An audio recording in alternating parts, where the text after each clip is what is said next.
Human anatomy and physiology, மனித உடற்கூறியல் மற்றும் மனித உடலியல். இதை பற்றி தான் இன்றைக்கி நம்ம ஒரு ஷார்ட் நோட்ஸ் மாதிரி பார்க்க போகிறோம்.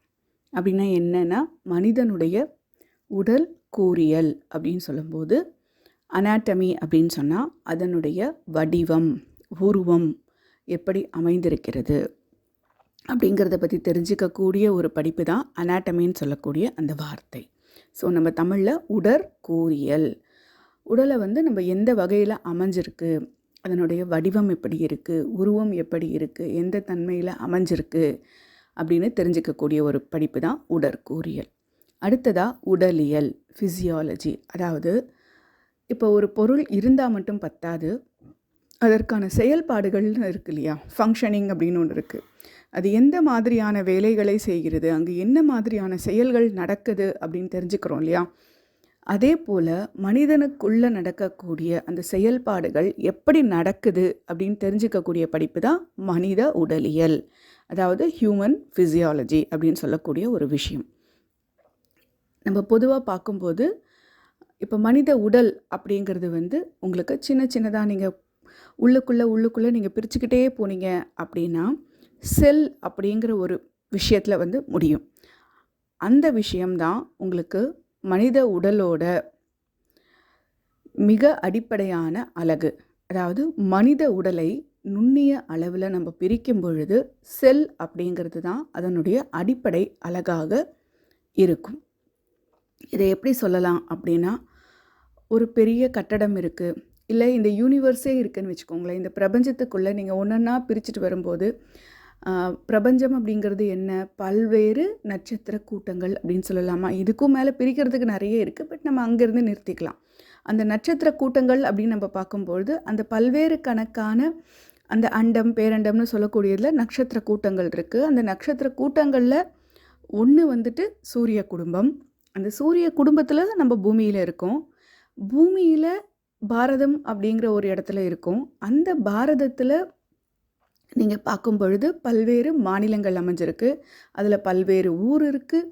அந்த பல்வேறு ஊர்களுக்குள்ள பல்வேறு ஏரியாக்கள், பகுதிகள் இருக்குது. அதில் பல்வேறு தெருக்கள் இருக்குது. அந்த பல்வேறு தெருக்களில் ஏதோ ஒரு தெருவில் நம்ம குடியிருக்கோம். அந்த ஏதோ ஒரு தெருவில் பல்வேறு வீடுகள் அமைஞ்சிருக்கு. அந்த பல்வேறு வீடுகளுக்குள்ளே ஏதோ ஒரு வீட்டில் நம்ம இருக்கோம். அந்த ஏதோ ஒரு வீட்டுக்குள்ளே பல்வேறு மனிதர்கள் இருக்காங்க, பல்வகை மனிதர்கள் இருக்காங்க. அந்த பல்வகை மனிதரில் நாமும் ஒருவர் அப்படின்னு சொல்லலாமா. ஆனால் இந்த பிரபஞ்சத்தை நீங்கள் முழுசாக கட்டமைக்கும் பொழுது அந்த பிரபஞ்சத்தோட ஒரு துளியாக நம்ம இருக்கிறோம் இல்லையா. மனிதர்கள் அப்படின்னு நம்ம சொல்லக்கூடிய ஒரு பகுதி இருக்கு இல்லையா, ஒரு தனி மனிதன் அப்படின்னு நம்ம பார்க்கும் பொழுது உங்களுக்கு அந்த மாதிரி பல்வேறு தனி மனிதர்கள் இணைந்தது அப்படின்ற சொல்ல வகையில் இந்த மாதிரி பிரிச்சுக்கிட்டே நம்ம போகும்போது நிறைய முடிஞ்சு இறுதியாக உங்களுக்கு பிரபஞ்சம் அப்படிங்கிற ஒரு விஷயம் முடியுது இல்லையா. அந்த மாதிரி தான் மனித உடலை நீங்கள் இதே மாதிரி வகைகளாக நீங்கள் பிரித்து உள்ளுக்குள்ளேன்னு நீங்கள் உட்பிரிவுன்னு நீங்கள் பார்க்கும் பொழுது, அப்படி நம்ம பிரிக்கும்போது நுண்ணிய அளவில், மைக்ரோ லெவல்லன்னு சொல்லுவாங்க இல்லையா, அந்த நுண்ணிய அளவில் இருக்கக்கூடிய ஒரு முக்கியமான அலகு அப்படின்னு நம்ம பார்க்கும்போது செல் அப்படின்னு சொல்லலாம். சராசரியாக ஒரு வயது வந்தவருக்கு, அதாவது அடல்ட்னு சொல்லக்கூடிய ஒருத்தருக்கு 30லிருந்து 40 ட்ரில்லியன் செல்கள் இருக்காம். அதாவது 30லிருந்து 40 ட்ரில்லியன்னு சொல்லும்போது உங்களுக்கு கோடிக்கணக்கில் வரும். அதே போல் ஒவ்வொரு நாளும் 242 பில்லியன் புதிய செல்கள் உற்பத்தி செய்யப்படுகின்றன என்று மதிப்பிடப்பட்டுள்ளது. ஒத்த செயல்பாடுகளை கொண்ட, அதாவது ஒரே மாதிரியான செயல்களை செய்யக்கூடிய தேர்ந்தெடுக்கப்பட்ட செல்கள் ஒரு குழுவாக சேரும் பொழுது அது அடுத்ததாக திசு அப்படிங்கிற ஒரு விஷயத்தை உருவாக்குது. இந்த திசுக்கள் எல்லாம் ஒன்று கூடும் பொழுது அதாவது ஒத்த செயலை செய்யக்கூடிய செல்கள் திசுக்களாக மாறுது. அந்த ஒத்த செயலை செய்யக்கூடிய திசுக்களெல்லாம் இணைந்து ஒரு உறுப்புகளாக மாறுது. இந்த உறுப்புகள் எல்லாமே இணைந்து ஒரு குழு மாதிரியான அமைப்பு உருவாக்கி ஒரு மண்டலமாக மாறுது. இந்த பல்வேறு மண்டலங்கள் இணைந்து உங்களுக்கு ஒரு முழு உயிரினமாக உருமாறுது. இந்த படத்தில் உங்களுக்கு அதை தான் அழகாக காட்டியிருக்காங்க. அதாவது லிவிங் செல்ஸ், உயிரோட்டம் உள்ள செல்கள் எல்லாம் இணைந்து ஒரு டிஷ்யூவை உருவாக்குது. அந்த திசுக்கள் எல்லாம் இணைந்து ஒரு உறுப்பை உருவாக்குது. இங்கே உதாரணமாக இரைப்பையை ஸ்டொமக்கு கொடுத்துருக்காங்க. இப்போ இந்த இரைப்பை மாதிரி பல்வேறு உறுப்புகள் இணைந்து ஒரு மண்டலத்தை, சிஸ்டம்னு சொல்லக்கூடிய ஒரு உறுப்பு மண்டலத்தை உருவாக்குது. இங்கே வந்து டைஜஸ்டிவ் சிஸ்டம், அதாவது ஜீரண மண்டலத்தை உதாரணமாக கொடுத்துருக்காங்க. இந்த மாதிரி பல்வேறு மண்டலங்கள் இணைந்து ஒரு மனிதனை உருவாக்குகிறது, ஒரு உயிரினத்தை உருவாக்குகிறது. அதைத்தான் வந்து human different organ systems group together to form an organism. ஒரு உயிரினத்தை உருவாக்குறதுக்காக பல்வேறு உறுப்பு மண்டலங்கள் இணைந்து செயல்படுகிறது அப்படின்னு தான் அந்த படத்தில் வந்து காட்டியிருக்காங்க. இவ்வாறு உருவாக்கப்படக்கூடிய ஒரு உயிரினத்தில் இருக்கக்கூடிய அந்த அடிப்படை அலகுன்னு சொல்லக்கூடிய அந்த செல்களை பற்றி நம்ம விரிவாக பார்க்கலாம். உயிரினத்தில் செல்கள் அப்படின்னு சொல்லப்படுவது வந்து சிறிய உயிருள்ள பெட்டிகள் மாதிரியான ஒரு அமைப்பில் ஆனவை. அதாவது குட்டி பாக்ஸ் மாதிரி குட்டி அமைப்பாக அமைஞ்சிருக்கு. இந்த செல்கள் வந்து வாழ்க்கைக்கு தேவையான செயல்பாடுகளை செய்கின்றன. ஆனால் தனியாக அவற்றின் தாக்கம் தாவரங்கள் மற்றும் விலங்குகளில் மிக குறைவு. அப்படின்னா என்னன்னா, இந்த செல்கள் வந்து தனித்துலாம் வாழ முடியாது. இந்த செல்கள் வந்து ஒன்றொன்றும் ஒரு வேலை செஞ்சாலும் அவை இணைந்து செயல்படும் பொழுது தான் உங்களுக்கு முழுமையான பலன். அது எந்த வகை உயிரினமானாலும் அந்த உயிரினத்தோட வாழ்க்கைக்கு தேவையான விஷயங்களை செய்யக்கூடிய ஒரு அழகாத்தான் இந்த செல்கள் வந்து இருக்குது. இப்போ உயிரியல் அப்படின்னு சொல்லக்கூடிய நம்ம பயாலஜின்னு சொல்லுவோம் இல்லையா, அதில் செல் அப்படிங்கிறத என்ன டெஃபினிஷனில் கொடுக்குறாங்க அப்படின்னா, வாழ்க்கையின் அடிப்படை மூலக்கூறுகளை கொண்ட அடிப்படை சவ்வு பிணைப்பு அல்லது அலகு மற்றும் அனைத்து உயிரினங்களும் இதன் மூலம் இயக்கப்படுகின்றன. அப்படின்னா என்னன்னா, வாழ்க்கையோட அடிப்படையில் செயல்படக்கூடிய விஷயங்களை செய்யக்கூடிய அந்த சவ்வுகளோட பிணைப்பு அப்படின்ற மாதிரியான ஒரு விஷயத்தை இங்கே செல் அப்படிங்கிறதுக்கான விளக்கமாக கொடுக்குறாங்க. இதில் ஒரு செல் உயிரினங்கள் இருக்குது, பல செல் உயிரினங்கள் இருக்குது. இறுதியாக நம்ம பார்க்கும்பொழுது நம்ம வந்து பார்க்குறது மனிதனைன்னு பார்க்கும்போது மனிதன் வந்து பல செல் உயிரினம். இப்போ ஒற்றை செல் பெரும்பாலும் எப்படி இருக்கும் அப்படின்னா, ஒரு பாக்டீரியம் அல்லது ஒரு ஈஸ்ட் மாதிரியான நுண்ணுயிரிகளாக இருக்கும். இந்த உயிரிகளை வந்து நம்ம கண்ணால் பார்க்க முடியாது. மைக்ரோஸ்கோப் மாதிரியான விஷயங்களை வச்சு தான் நம்மளால் பார்க்க முடியும். அதுக்காக ஒரு செல் மட்டும் வச்சிருக்கே இது ஒரு உயிரினம் இல்லையா அப்படின்னா, கண்டிப்பாக ஒரு செல் உயிரினமும் உயிரினம்தான். இதே போல் மற்ற செல்கள் வந்து முதிர்ச்சி அடையும் பொழுது சிறப்பு செயல்பாடுகளை பெறுது. இந்த செல்கள் வந்து பிற சிறப்பு செல்களுடன் ஒத்துழைத்து மனிதர்கள் மற்றும் பிற விலங்குகளின் போன்ற பெரிய பல செல்லுலார் உயிரினங்களின் கட்டுமான தொகுதிகளாக மாறுகின்றன. அப்படின்னா என்ன, பாக்டீரியம், ஈஸ்ட் போன்ற அந்த நுண்ணுயிரிகளில் ஒரு செல்லே அதனுடைய வாழ்க்கைக்கு தேவையான எல்லா செயல்பாடுகளும் செஞ்சிடுது. இதே பல செல்கள் கொண்ட ஒரு உயிரினத்தில் மற்ற செல்கள் எல்லாம் முதிர்ச்சி அடையும் பொழுது உங்களுக்கு ஒன்றொன்றும் தனிப்பட்ட செயல்பாடுகளை வச்சுருக்கு. அது பிற செயல்பாடுகளோடு இணையும் பொழுது உங்களுக்கு மனிதர்கள் மற்றும் பிற விலங்குகள் போன்ற பல்வேறு அதாவது பல செல்லுலார், மல்டி செல்லுலார்னு சொல்லுவாங்க, அது போன்ற உயிரினங்களில் உங்களுக்கு கட்டமைப்புக்கு, கட்டுமானத்துக்கு உறுதுணையாக அமைஞ்சிருக்கு. இந்த செல்களில் 2 படம் கொடுத்துருக்காங்க. அந்த செல்லுக்குள்ளேயும் என்னென்ன விஷயங்கள் இருக்குது, பல்வேறு செயல்பாடுகள்னு சொன்னோம் இல்லையா, அதை எல்லாமே அடுத்தடுத்த பகுதிகளில் விரிவாக பார்க்கலாம். இப்போ அடுத்தது பல செல்கள் இணைந்து, அதாவது ஒத்த செயல்களை செய்யக்கூடிய பல செல்கள் இணைந்து ஒரு திசுவை உருவாக்குதுன்னு படித்தோம் இல்லையா, அந்த திசுக்களை பற்றி இப்போ பார்க்கலாம். அனைத்து பல்லுயிர் உயிரினங்களும், அதாவது பல்லுயிர்னு சொல்லும்போது விலங்குகளும் அடங்கும், தாவரங்களும் அடங்கும், தங்கள் வாழ்க்கையை ஜிகோட் அப்படின்னு சொல்லக்கூடிய ஒரு கருவுற்ற முட்டை அப்படின்னு சொல்லக்கூடிய ஒரு ஒற்றை செல்லாகத்தான் தொடங்குகின்றன. அப்படின்னா என்னன்னா, ஆணிடமிருந்து வரக்கூடிய அந்த விந்து அப்படின்னு சொல்லக்கூடிய அந்த உயிரும் உங்களுக்கு பெண்ணிடமிருந்து வரக்கூடிய அந்த கருமுட்டை அப்படின்னு சொல்லக்கூடிய அந்த முட்டையும் இணைந்து வரும் பொழுது உங்களுக்கு இந்த ஜிகோட் அப்படின்னு சொல்லக்கூடிய கருவுற்ற முட்டை, அந்த செல் வந்து அங்கே ஆரம்பிக்குது. அந்த ஃபியூஷன்னு சொல்லுவாங்க. அந்த வகையில் ஒரு உயிரானது தொடங்கும் பொழுது ஒற்றை செல்லாகத்தான் தொடங்குது. அடுத்ததாக திறமையாக வேலை செய்கிறதுக்காக பல ஒத்த செல்கள் ஒன்றிணைந்து திசுக்களை உருவாக்குகின்றன. அந்த ஒத்த செல்லானது மறுபடியும் அந்த செல் பிரிதல் அப்படின்னு சொல்லக்கூடிய ஒரு முறை மூலமாக பல்வேறு செல்களாக பிரிஞ்சு பிரிஞ்சு பிரிஞ்சு நிறைய பல்கி பெருகுது.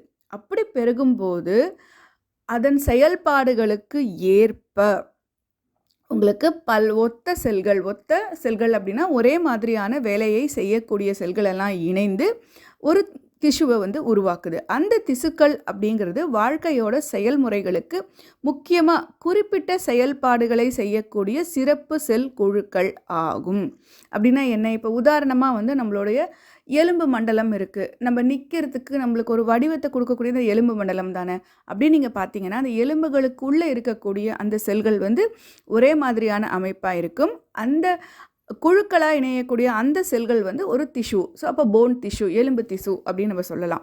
இதே உங்களுக்கு வந்து சதையை நம்ம பார்க்குறோம், நம்மளுடைய தசைகள் இருக்குன்னா அப்போது அந்த இடத்துல இருக்கக்கூடிய செல்கள் வந்து தசைகளுக்கு உண்டான பணிகளை செய்யக்கூடிய செயலை செய்யும். இப்போ நம்ம பார்க்குறோன்னா நம்மளுடைய பார்வைக்கு உண்டான அந்த திறனை கொண்ட செல்கள் எல்லாமே வந்து உங்களுக்கு கண்ணில் ஒரே அமைப்பாக உங்களுக்கு பார்வைக்கான திசு அமைப்பாக அமைஞ்சிருக்கும். இதுதான் உதாரணம். இப்போ இந்த ஜைகோட் அப்படிங்கிறது ஏற்கனவே பார்த்தோம் இல்லையா, மீண்டும் மீண்டும் பிரிந்து பல்வேறு வகையான பில்லியன் கணக்கான செல்களை உருவாக்குகிறது. இப்படி உருவாகக்கூடிய செல்கள் வந்து செய்யப்படும் செயல்பாடுகளின் அடிப்படையில் பல்வேறு வடிவங்கள் மற்றும் கூட்டமைப்புகளை கொண்டுள்ளது. இப்போ பார்த்தோம் இல்லையா, எலும்புகளுக்கு ஒரு வகையான செல்களின் அமைப்பு, திசுக்களின் கூட்டமைப்பு, நம்மளுடைய பார்க்குறதுக்கு தசைகளுக்கு ஒரு விதமான கூட்டமைப்பு, நரம்புகளுக்கு ஒரு விதமான கூட்டமைப்புன்னு ஒன்றொன்றும் ஒரு செயலை செய்யக்கூடிய தன்மையோடு அமைஞ்சிருக்கு. இந்த செல்களில் வந்து சில செல்கள் தோலை உருவாக்குகின்றன, சில தசைகளை உருவாக்குகின்றன, சில எலும்புகளை உருவாக்குகின்றன, இன்னும் சில செல்கள் இரத்தத்தை உருவாக்குகின்றன. அப்படின்னு பார்க்கும்போது கட்டமைப்பில் ஒத்திருக்கும் மற்றும் ஒரு குறிப்பிட்ட செயல்பாட்டை செய்யும் செல்களின் குழு ஒரு திசுவை உருவாக்குகிறது அப்படின்னு சொல்லலாம். உதாரணமாக மனித உடலில் தோலை உள்ளடக்கிய எபித்தீலியல் திசு அப்படிங்கிறது ஒன்று இருக்குது. தசைகளில் உருவாக்கும் செல்கள் சுருங்கும் தன்மை கொண்டவை. நம்மளுடைய தசைகளை இயக்கிறதுக்கு அந்த செல்களுக்கு சுருங்கி விரியக்கூடிய தன்மை வந்து இருக்கணும். எனவே இயக்கத்தை ஏற்படுத்தும் தசை திசுக்களை உருவாக்குகின்றன. இந்த எபித்தீலியல் திசுக்கள் அப்படிங்கிறது இதனுடைய அடிப்படைன்னு பார்க்கும்பொழுது இதில் இருந்து கொஞ்சம் கொஞ்சமாக வெளியே வரும் பொழுது இவை எல்லாம் இணைந்து உடலோட இயக்கத்தை, நம்ம நடக்கணும், முன்னாடி வரணும், பின்னாடி போகணும், உங்களை கையில் வச்சு ஒரு பொருளை நீங்கள் தூக்கணும், எடுக்கணும், பிடிக்கணும் அப்படின்னா அந்த தசைகள் செல்களுடைய ஒத்துழைப்பு இல்லைன்னா நம்மளால் செய்ய முடியாது. அப்போ இந்த அத்தனை செல்களும் ஒரே விதமான செயல்களை நமக்கு செய்யறதுக்கான தன்மை கொண்டவையாக அமைந்திருக்கு. இதான் அதனுடைய பொருள். இப்போ உடலின் உள்ளே சில குறிப்பிட்ட செயல்பாட்டிற்கு பங்களிக்கும் பல்வேறு திசுக்கள் ஒன்றாக ஒரு உறுப்பை உருவாக்குகின்றன. உதாரணமாக நாக்கு என்பது 3 வகையான செல்களை கொண்ட ஒரு உறுப்பு. இவை பாதுகாப்பிற்கான எபித்தீலியல் செல்கள், சுவை உணர நரம்பு செல்கள், இயக்கத்திற்கான தசை செல்கள் போன்றவை. அப்படின்னா என்ன?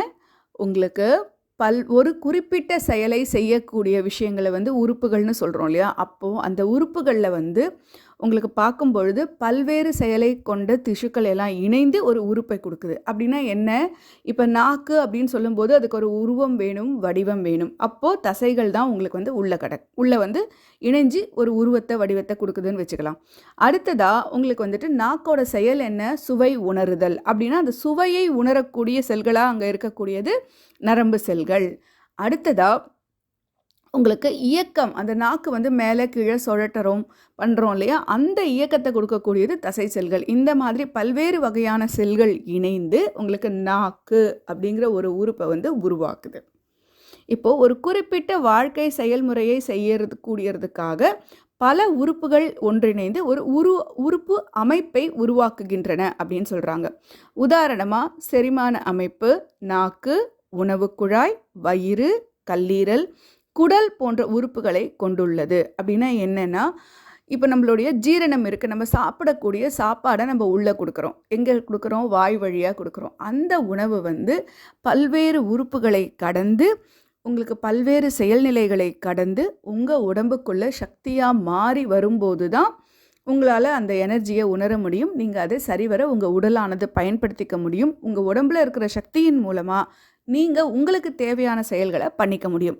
இந்த மாதிரியான பல்வேறு செயல்களை செய்யக்கூடிய ஒரு குறிப்பிட்ட செயலுக்காக அப்படின்னு இருக்கக்கூடிய ஒரு அமைப்பு தான் மண்டலம், உறுப்பு அமைப்பு அப்படின்னு சொல்லலாம்.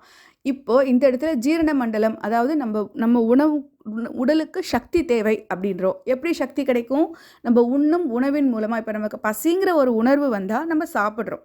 சாப்பிட்ட உடனே, அதாவது பசி வரும்போது ரொம்ப டயர்டாக இருக்கும், ரொம்ப சோர்வாக இருக்குது, நம்மளால் வேறு எதையும் கவனம் செலுத்த முடியல. அதே நம்ம வயிற்றுக்கு உணவு நம்ம கொடுத்துட்டோம் அப்படின்னா அந்த சோர்வு நீங்கி நமக்கு ஒரு புத்துணர்வு கிடைக்கிது இல்லையா? இந்த செயல்பாடு முழுக்க செய்யக்கூடிய ஒரு அமைப்புனா இந்த மாதிரியான செயல்களுக்கு அப்படின்னு சொல்லும்போது ஜீரண அமைப்பு, ஜீரண மண்டலம் அப்படின்னு சொல்லலாம். அப்படின்னா அந்த ஜீரண மண்டலத்தில் ஒரே வகையான உறுப்புகள் இருக்கா? இல்லைன்னா பல்வேறு வகையான உறுப்புகள் இருக்குது. ஒரு உறுப்புக்கும் ஒரு வேலை இருக்குது. இதை எப்படி சொல்லலாம்? ஒரு அலுவலகத்தில் பல்வேறு வகையான வேலை இருக்கும். அதை செய்யறதுக்கு பல்வேறு வகையான மனிதர்கள் இருப்பாங்க. இல்லை ஒரு குடும்பத்திலேயே நீங்கள் பார்க்கும் பொழுது உழைத்து கொடுக்கக்கூடிய, அதாவது வெளியே போயிட்டு வருமானம் ஈட்டக்கூடியவர் ஒருத்தராக இருப்பாங்க. அவர் கொண்டு வரக்கூடிய வருமானத்தை பார்த்து செலவு செய்து தேவைகளுக்கு ஏற்ற மாதிரி அந்த பொருட்களை கொண்டு வந்து கொடுக்கறதுக்கு ஒருத்தங்க இருப்பாங்க. கொடுத்த பொருட்களை உணவுப் பொருட்களை உணவாக பக்குவமாக சமைக்கிறதுக்கு ஒருத்தங்க இருப்பாங்க. சமைச்ச பிறகு அதை குழந்தைங்களுக்கோ மற்றவங்களுக்கோ கொண்டு சேர்க்கறதுக்கு ஒருத்தங்க இருப்பாங்க. இதெல்லாம் முடிஞ்ச பிறகு சுத்தம் பண்ணுறதுக்கு ஒருத்தங்க இருப்பாங்க. இது ஒரு வீடுங்கிற அமைப்புக்கே உங்களுக்கு இந்த மாதிரி செயல்பாடுகள் இருக்குது. ஸோ ஒரு அலுவலகமோ ஒரு வீடோ ஒரு விஷயமோ நடக்கும் பொழுது பல்வேறு மனிதர்களுடைய பல்வேறு திறன்களுடைய கூட்டமைப்பு அங்கே இருந்தால் மட்டும்தான் உங்களுக்கு அந்த செயல் நல்லபடியாக நடக்கும். அதே போல தான் நம்ம உடலுக்குள்ளும் ஒரு விதமான செயல் நடக்கணும், ஒரு குறிப்பிட்ட செயல் நடக்கணும் அப்படின்னா பல்வேறு வகையான திசுக்களின் கூட்டமைப்பு இருக்கணும். அந்த ஒத்த திசுக்கள் இணைந்த அந்த பல்வேறு வகையான செயல்களை செய்யக்கூடிய உறுப்புகளின் கூட்டமைப்பும் இருக்கணும். இதைத்தான் இங்கே செரிமான அமைப்புக்கு நாக்கு, உணவு குழாய், வயிறு, கல்லீரல், குடல் போன்ற உறுப்புகள் எல்லாம் வேலை செய்யுது அப்படிங்கிற மாதிரி சொல்கிறாங்க. அடுத்ததா உறுப்பு அமைப்புகள் எல்லாமே இணைந்து ஒரு உயிரினத்தை உருவாக்குகின்றன.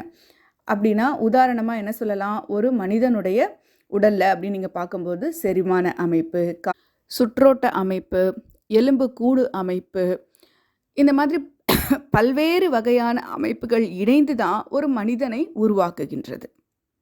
அப்படின்னா என்ன?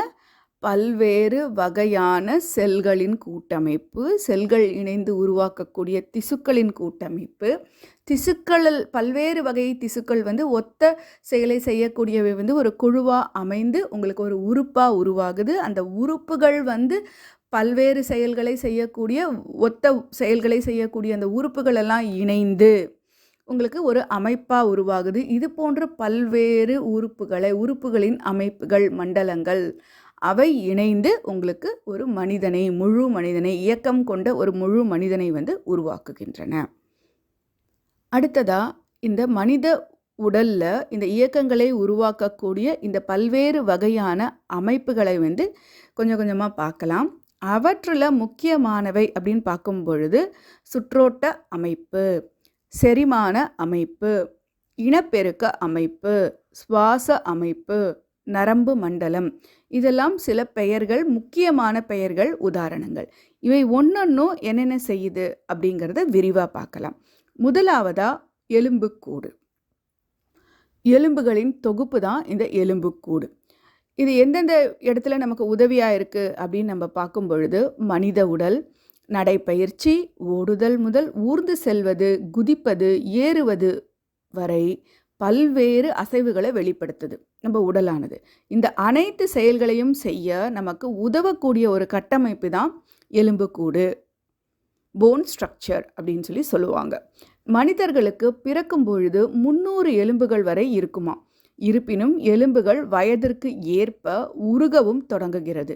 அதாவது முதிர் வயதில் மொத்த எலும்புகளின் எண்ணிக்கை 206 குறைந்து விடுகிறது. அப்படின்னா என்னன்னா, உங்களுக்கு சில சின்ன சின்ன எலும்புகள் வளரும் பொழுது 2-3 பாகமாக இருக்கக்கூடிய சில எலும்புகள் எல்லாம் ஒரு அடல்ட்டாக வளர வளர வளர உங்களுக்கு இணைந்து ஒரு பெரிய எலும்பாக உருமாறிடுது அப்படிங்கிறது பொருள்.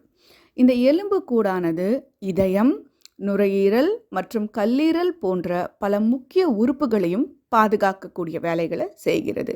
எலும்புகள் மற்ற எலும்புகளுடன் தசை நார் ஒரு நார்ச்சத்து இணைப்பு திசு மூலம் இணைக்கப்பட்டுள்ளன. அதாவது இப்போ வேற ஒரு பொருளை நம்ம கட்டி வைக்கும்போது நார் வச்சு கட்டி வைப்போம்ல, ஒரு கயிறு வச்சு கட்டுவோம்ல, அந்த மாதிரியான உடலில் ஒரு அமைப்பு தான் நம்ம உடம்புல தசையையும் உங்களுக்கு எலும்பையும் இணைக்கக்கூடிய செயல்களை செய்யக்கூடிய பொருட்கள் தசை நார், அதாவது லிகமெண்ட்ஸ் அண்ட் டெண்டன்ஸ் அப்படின்னு சொல்லக்கூடிய விஷயங்களால் இணைக்கப்பட்டிருக்கு. அதாவது ஒரு பசை மாதிரியான ஒரு தசையாலான ஒரு மெல்லிய சவ்வு இணைச்சிருக்கு. அது மட்டும் இல்லாமல் தசைகளே நார் திசுக்களால் உருவான தசைகள் மூலமாக பிணைக்கப்பட்டிருக்கு. மூட்டுகள் அப்படிங்கிறது என்னன்னு பார்த்தீங்கன்னா 2 அல்லது அதற்கு மேற்பட்ட எலும்புகள் சந்திக்கும் புள்ளிகளாகும். நம்ம ஜாயின்ட்ஸ் அப்படின்னு சொல்லுவோம் இல்லையா, இதைத்தான் மூட்டுகள் அப்படின்னு சொல்லுவாங்க. இந்த ஜாயின்ட்ஸ் அப்படிங்கிறது என்ன, உங்களுக்கு இந்த ஜாயின்ட்ஸ் மூலமாக, ஜாயின்ட்ஸ் இல்லைன்னா நம்மளால் கைகளை மடக்க முடியுமா? கை மூட்டு கால் மூட்டு இல்லைன்னா நம்மளுடைய கைகளை நம்ம மடக்க முடியுமா, நீட்ட முடியுமா, அசைக்க முடியுமா? இதே போல் கழுத்தை நீங்கள் பார்த்தீங்கன்னா நம்மளால் மேலே திருப்ப முடியும், கீழே திருப்ப முடியும், நீங்கள் இடது வலதுன்னு நம்ம கழுத்தெல்லாம் அசைக்க முடியும் இல்லையா? இந்த மாதிரியான செயல்களுக்கு உங்களுக்கு உதவி செய்கிறது. அப்படின்னா என்ன? அவை சுழற்சி, கடத்தல், சேர்க்கை, நீட்சி, பின்வாங்கல் மற்றும் பல இது போன்ற செயல்களுக்கு இயக்கங்களுக்கு செயல்படுத்தக்கூடிய வேலையை இந்த மூட்டுகள் உதவியாக இருக்குது. நெகிழ்வுத்தன்மை மற்றும் இயக்கம் ஆகியவற்றின் அடிப்படையில் மூட்டுக்களை நகரக்கூடிய மூட்டுக்கள் மற்றும் அசையா மூட்டுக்கள் என மேலும் வகைப்படுத்தலாம். அப்படின்னா என்னென்னா, அந்த மூட்டுக்கள் எந்த அளவுக்கு உங்களுக்கு நெகிழ்ந்து கொடுக்குது, ஃப்ளெக்சிபிலிட்டி அப்படின்னு சொல்லுவோம் இல்லையா, அந்த விஷயத்தை பொறுத்து உங்களுக்கு இப்போ ஒரு சில ஜாயின்ட்ஸ் உங்களால் திருப்பக்கூட முடியாது, உங்களால் இடுப்பை திருப்பவே முடியாது, அது அப்படியே தான் இருக்கும். ஆனால் அந்த இடத்துல இருக்கிற மூட்டு நீங்கள் இடது வலதுன்னு அசைக்கலாமே ஒழிய அதை அப்படியே முழுசாக உங்களால் திருப்ப முடியாது. இதே தோள்களில் இருக்கிற மூட்டுக்களை நீங்கள் சுழற்சி முறையில் திருப்ப முடியும். இதே மாதிரி கழுத்தில் இருக்கக்கூடிய மூட்டு நீங்கள் பார்த்தீங்க அப்படின்னா உங்களுக்கு ஒரு குறிப்பிட்ட திசை வரைக்கும் தான் அசையும், பின்னாடி முன்னாடின்னு போகாது. தோளில் இருக்கக்கூடிய மூட்டுகள் உங்களுக்கு சுழற்சி வேலையெல்லாம் செய்யும் இல்லையா? ஸோ இந்த மாதிரியான அதனுடைய செயல்பாடுகளை பொறுத்து அவற்றை அசையும் மூட்டுக்கள், அசையா மூட்டுக்கள் அப்படின்னு 2ஆக பிரிக்கிறாங்க. இப்படி பிரிக்கக்கூடியதில் அசையும் மூட்டுக்கள் அப்படிங்கிறது நெகிழ்வானவை, ஃப்ளெக்சிபிளாக இருக்கும். அதே நேரத்தில் அசையா மூட்டுக்கள் அப்படிங்கிறது நிலையான மூட்டுக்கள் அப்படின்னும் அழைக்கப்படுகின்றன. இங்கே எலும்புகள் இணைக்கப்படுவதால் அங்கே ஃப்ளெக்சிபிலிட்டி இருக்காது, நெகிழ்வானவை அல்ல அப்படின்னு சொல்கிறாங்க. அடுத்ததாக நம்ம பார்க்க போகிறது தசைகள். தசைகள் அப்படின்னா என்ன? மசில்ஸ்னு சொல்லுவோம் இல்லையா, அதுதான் தசைகள். தசைகள் என்பவை எலும்புகள் இயக்கத்திற்கு உதவக்கூடிய சிறப்பு திசுக்கள் ஆகும். தசை நாண்கள் மூலம் தசைகள் எலும்புகளுடன் இணைக்கப்பட்டுள்ளன. நம்ம டெண்டான்ஸ் அப்படின்னு ஆங்கிலத்தில் இதை சொல்லுவோம். இவை தான் உங்களுக்கு ஒரு எலும்பை மற்றொரு எலும்போடு பிணைத்து வச்சிருக்கக்கூடிய உறுப்புகளாக அமைஞ்சிருக்கு. அந்த பகுதியில் தொடர்பு உள்ள தசைகளின் சுருக்கம் மற்றும் தளர்வு காரணமாக கை கால்களோட இயக்கம் நிகழ்கிறது. அப்படின்னா என்னென்னா, இப்போ உங்களுக்கு ஒரு கையை மடக்குறீங்க, ஒரு விரலை நீங்கள் மடக்குறீங்க, நீட்டுறீங்க அப்படின்னா, இப்போ விரல் அப்படிங்கிறது, இப்போ கை அப்படின்னு பார்த்தீங்கன்னா உங்களுக்கு உள்ளங்கை வரைக்கும் ஒரு எலும்பு கூட்டமைப்பு இருக்குது, அங்கே இருந்து முன்கையில் ஒரு எலும்பு கூட்டமைப்பு இருக்குது, மேல் கையில் ஒரு எலும்பு கூட்டமைப்பு இருக்குன்னா இந்த ஒரு எலும்பையும் இணைச்சி கட்டி வச்சுருக்கக்கூடிய வேலைகள் இந்த டெண்டான்ஸ் அப்படிங்கக்கூடிய தசை நாண்கள் செஞ்சுருக்குன்னா, இந்த அத்தனை எலும்புகளும் இப்போ நான் கையை நீட்டி மடக்கிறேன் அப்படின்னு சொல்லும் பொழுது அங்கே தசைகளில் இருக்கக்கூடிய செல்கள் சுருங்கி விரிந்து நம்மளுடைய செயல்பாடுகளுக்கு ஏற்ப இயக்கத்தை கொடுக்கும். அந்த இயக்கத்தின் துணை மூலமாக தான் நம்மளால் அசைவுகளை கொடுக்க முடியும், இயக்கங்களை கொடுக்க முடியும். இதை தான் அந்த பகுதியில் உள்ள தொடர்புடைய தசைகளின் சுருக்கம் மற்றும் தளர்வு காரணமாக கை கால்களின் இயக்கம் நிகழ்கிறது அப்படின்னு சொல்கிறாங்க. மூட்டுகள் அப்படிங்கிறது எலும்புகளோட நெகிழ்வுத்தன்மைக்கு உதவியாக இருக்குது. ஆனால் ஒரு தசை அதன் மீது செயல்படும் வரை எலும்பை வளைக்கவோ நீட்டவோ முடியாது. வேறு வார்த்தைகளில் கூறுவதா அப்படின்னு நம்ம பார்த்தோம்னா, அந்த எலும்புடன் இணைக்கப்பட்டுள்ள தசைகள் அதை இயக்கத்தின் திசைக்கு இழுக்கின்றன. அப்படின்னா எப்படி சொல்லலாம் அப்படின்னா, வெறுமனே ஒரு எலும்பா மட்டும் நீங்க வச்சிருக்கும் பொழுது, அந்த எலும்பு அப்படியே தான் இருக்கும். நீட்டாது, மடங்காது. ஆனா, அதையே தசை நார்களோட துணையோட நீங்க கட்டி, அந்த தசை நார்களோட அசைவுகள் மூலமா நீங்க இழுக்கும் பொழுது, அந்த தசை நார்கள் தங்களுடைய இயக்கத்திற்கு ஏத்தா மாதிரி, அதாவது தங்களுடைய அசைவிற்கு, தன்னுடைய வேலைக்கு ஏத்தா மாதிரி அந்த எலும்ப தன்னோட இழுத்து செல்கிறது. அதுதான் இங்க பொருள். மேலும் பெரும்பாலான இயக்கங்கள் ஜோடியாக வேலை செய்யும் தசைகளை உள்ளடக்கியது. உதாரணமாக, நாம் நம் கையை வளைக்கும் பொழுது அந்த பகுதியில் உள்ள தசைகள் சுருங்கி குறுகியதாகவும் விரைப்பாகவும் மாறி எலும்புகளை தசைகளின் திசைக்கு இழுக்கின்றன. தளர்வுக்கு எதிர் திசையில் உள்ள தசைகள் எலும்புகளை அதை நோக்கி இழுக்க வேண்டும். இப்போ நம்ம என்ன பார்த்தோம், நம்ம கையை நீட்டணும் மடக்கணும் அப்படின்னா அங்கே சுற்றி இருக்கிற தசைகளோட வேலை இருக்கணும்னு பார்த்தோம் இல்லையா. இப்போ நம்ம கையை நீட்டணும் அப்படின்னா அந்த நீட்டுறதுக்கு உண்டான அந்த டைரக்ஷனில் செயல்படக்கூடிய அந்த தசைகள் எல்லாம் ஒன்றிணைந்து சுருங்கி அந்த பக்கம் இழுக்கணும். இதே வந்து இந்த மடக்கின கையை தளர்வாக்கணும் அப்படின்னா அதுக்கு எதிர் திசையில் இருக்கிறது விரிய வச்சு அந்த தசைகள் விரியும் பொழுது தான் உங்கள் கையை வந்து தளர்வாக்க முடியும். இந்த மாதிரி பல்வேறு தசைகளோடைய அந்த தசை செல்களுடைய இயக்கங்களை பொறுத்து தான் நம்மளுடைய எலும்புகள் வந்து இயங்குது. அடுத்ததாக மனித உடல் பாகங்களோட பட்டியலை பார்க்கலாம். ஸோ மனித உடல் பாகங்கள் அப்படின்னு பார்க்கும் பொழுது ஒரு தலை, கழுத்து மற்றும் உடற்பகுதியுடன் இணைக்கப்பட்டுள்ள 4 கால்களை கொண்டுள்ளது. அப்படின்னா என்ன? 2 கை 2 கால். மனிதனை வந்து நீங்கள் ஆதி காலத்தில் 4 கால் விலங்காத்தான் இருந்தால், அதுக்கப்புறமா தான் மனிதனாக மாறும் பொழுது 2 கால்கள் 2 கைகள் அப்படிங்கிற மாதிரி வந்துச்சு. அதைத்தான் இங்கே வந்து 4 கால்களை கொண்டுள்ளது அப்படின்னு சொல்லி சொல்கிறாங்க. உடலுக்கு அதன் வடிவத்தை வழங்கக்கூடிய செயல் வந்து எலும்புக்கூடு தான் செய்கிறது. இது குருத்தெலும்பு மற்றும் எலும்புகளால் ஆனது. அதாவது எலும்புக்கூடு அப்படிங்கிறது குருத்தெலும்பு மற்றும் எலும்பால் ஆனது. கார்டிலேஜஸ் மற்றும் போன்ஸ் அப்படின்னு சொல்லுவாங்க. மனித உடலில் உள் பாகங்களான நுரையீரல், இதயம் மற்றும் மூளை ஆகியவை எலும்புக்கூடு அமைப்புக்குள்ள இணைக்கப்பட்டு பல்வேறு உட்புற உடல் துவாரங்களுக்குள் வைக்கப்பட்டுள்ளன. அப்படின்னா மனிதனுக்கு உள்ள செயல்படக்கூடிய சில முக்கியமான உறுப்புகள் இருக்கு இல்லையா, நுரையீரல், இதயம், மூளை, இந்த மாதிரி எல்லாம் இருக்கிறது எல்லாமே வந்து எலும்பு கூட்டுக்குள்ள ஒரு பெட்டிக்குள்ள பத்திரமா பாதுகாப்பாக வைக்கப்பட்டிருக்கிறது. மேலும் அங்கே உள்ள சக்தி வெளியே போகிறதுக்கும் உள்ள வரத்துக்கும் இரத்த ஓட்டத்துக்கும் ஆகாரத்துக்கும்னு உங்களுக்கு பல்வேறு வகையான துளைகள் வந்து அங்கங்கே அமைச்சு அந்த எலும்பு கூடுகளுக்கு உள்ளே இருக்கிற பாகங்களுக்கு உங்களுக்கு சக்தி போகிறதுக்கான வாய்ப்பையும் அமைக்கப்பட்டிருக்கிறது. அடுத்ததாக முதுகுத்தண்டு மூளையை உடலின் மற்ற பகுதிகளுடன் இணைக்கிறது. அதாவது மனித உடலில் பாகங்களில் நம்ம பார்க்கும் பொழுது உங்களுக்கு எந்த மாதிரியான உறுப்புகள் எங்கே அமைஞ்சிருக்குன்னு பார்த்தோம் இல்லையா. அந்த வகையில் முதுகுத்தண்டு அப்படின்னு சொல்லக்கூடிய அந்த உறுப்பானது நம்மளுடைய மூளையை உடலோட மற்ற உடல் பாகங்களோட இணைக்கக்கூடிய ஒரு விஷயமாக அமைஞ்சிருக்கு. அடுத்ததாக ஹியூமன் சிஸ்டம்ஸ், அதாவது மனித உடலில் இருக்கக்கூடிய அமைப்புகள், மண்டலங்கள் அப்படின்னு சொல்லலாம். ஏற்கனவே நம்ம பார்த்தோம் இல்லையா, ஒரு விதமான செயல்களுக்கும் ஒரு குறிப்பிட்ட செயல்பாடுகளுக்கு பல்வேறு வகையான உறுப்புகள் இணைந்து உறுப்பு அமைப்புகளாக அமைஞ்சிருக்குன்னு பார்த்தோம் இல்லையா. அதை நம்ம மண்டலங்கள் அப்படின்னு சொல்லலாம். அந்த மாதிரி மனித உடலில் பல்வேறு உறுப்பு அமைப்புகள் அமைந்துள்ளன. அவை எல்லாமே வந்து பல்வேறு பள்ளங்கள், குழி அப்படின்னு சொல்லலாம், துவாரம்னு சொல்லலாம். அப்படின்னா என்னென்னா கேவிட்டி அப்படின்னு சொல்லக்கூடிய ஒரு விஷயம். இங்கே வந்து மண்டை ஓட்டின் குழி என்பது மண்டை ஓட்டின் உள்ளே இருக்கும் இடம், அதாவது கிரேனியல் கேவிட்டின்னு சொல்லக்கூடியது. அந்த கிரேனியல் பகுதிக்கு உள்ளே அமைஞ்சிருக்கக்கூடிய இடம்.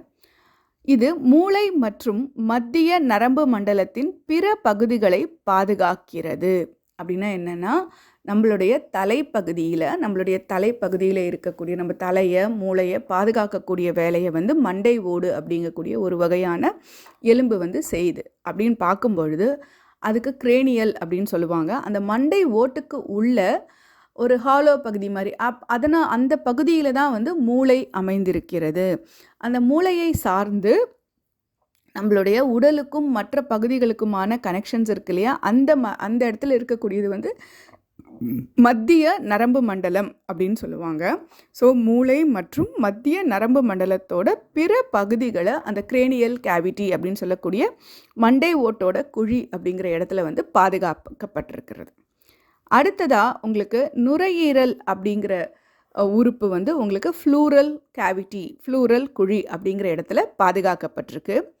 அதுக்கு கீழே நீங்கள் பார்க்கும் பொழுது அப்டமன் கேவிட்டி அப்படின்னு சொல்லுவோம், வயிற்றுக்குழி அப்படின்னு தமிழில் சொல்லுவோம். இந்த பகுதியில் வந்துட்டு உங்களுக்கு நம்மளுடைய குடல் பகுதி, சிறுகுடல், பெருங்குடல், கல்லீரல், லிவர்னு சொல்லக்கூடிய அந்த கல்லீரல், ஸ்ப்ளீன் அப்படிங்கிற மண்ணீரல், இந்த மாதிரியான ஜீரண மண்டலத்துக்கு தேவையான உறுப்புகள் எல்லாமே இந்த அப்டமன் கேவிட்டியில், வயிற்றுக்குழியில் பாதுகாக்கப்பட்டிருக்கு.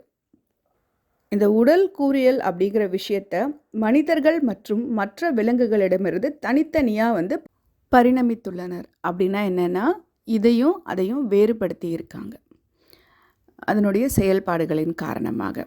ஆனால் நம்ம தொலை தூரத்துலேருந்து ஒரு பொதுவான மூதாதையரை பகிர்ந்துக்கிறோம். அப்படின்னா என்ன, எல்லா குரங்கிலிருந்து தான் மனிதன் வந்தான் அப்படின்னு சொல்லுவோம் இல்லையா? அந்த மாதிரியான அப்போ நம்மளுடைய மூதாதையர் அப்படின்னு நம்ம பார்க்கும் பொழுது மனிதனுக்கும் சரி விலங்குகளுக்கும் சரி ஒரே மாதிரியாக இருக்குது. அதனால் பெரும்பாலும் மற்ற உயிரினங்களைப் போலவே ஒரே உடல் அமைப்பை தான் வந்து கொண்டிருக்கிறோம். தசைகள் மற்றும் எலும்புகள் மட்டுமே வெவ்வேறு விகிதாச்சாரத்தில் விலங்குகளுக்கும் மனிதனுக்கும் இருக்கிறது. உதாரணமாக பார்க்கும் பொழுது நம்ம என்ன நினைக்கலாம், ஒட்டகச்சிவிங்கி ஒரு விலங்கு, அதை பார்க்கும் பொழுது அது கழுத்து அவ்வளோ நீளமாக இருக்குது. அப்போது அதில் இருக்கக்கூடிய முதுகெலும்பு கழுத்தில் ரொம்ப அதிகமாக இருக்கும், மனிதர்களுக்கு இருக்கிறத விட அதிகமாக இருக்கும் அப்படின்னு தானே எண்ணுவோம். ஆனால் அது உண்மை கிடையாது. நமக்கு பார்க்கும் பொழுது நம்ம கழுத்தில் எத்தனை எலும்புகள் இருக்கோ அதே அளவுக்கான 7 எலும்புகள் தான் இருக்குது. அப்படின்னா ஒட்டகச்சிவிங்கிகளின் கழுத்துலையும் 7 முதுகெலும்புகள் தான் இருக்குது. ஆனால் அதனுடைய வாழ்க்கை வேறையாக இருக்கிறதால அதனுடைய செயல்பாடுகள் வந்து வேறையாக அமைஞ்சிருக்கு. ஆனால் மனிதர்கள் வந்துட்டு விலங்குகளும் மனிதர்களும் ஒரே மூதாதையரை ஷேர் பண்ணிக்கிறோம் இல்லையா? அதனால் நமக்கு வந்துட்டு 2 கால்கள் 2 கைகள் அப்படின்னு நம்மளுடைய செயல்பாடுகளை நம்ம மாற்றிக்கிட்டோம். அதனால தான் விலங்குகள் வந்து 4 கால்களை பயன்படுத்தி தன்னுடைய செயலை செய்யும் பொழுது மனிதன் 2 கால்களை மட்டுமே பயன்படுத்தி அவனுடைய செயல்களை செய்து கொள்கிறான். அப்போ அந்த இன்னும் 2 கால்கள் எதுக்கு உதவியாக இருக்குது அப்படின்னு பார்க்கும் பொழுது உங்களுக்கு அந்த 2 கால்கள் வந்து நம்ம கைகளாக வச்சுருக்கோம் இல்லையா?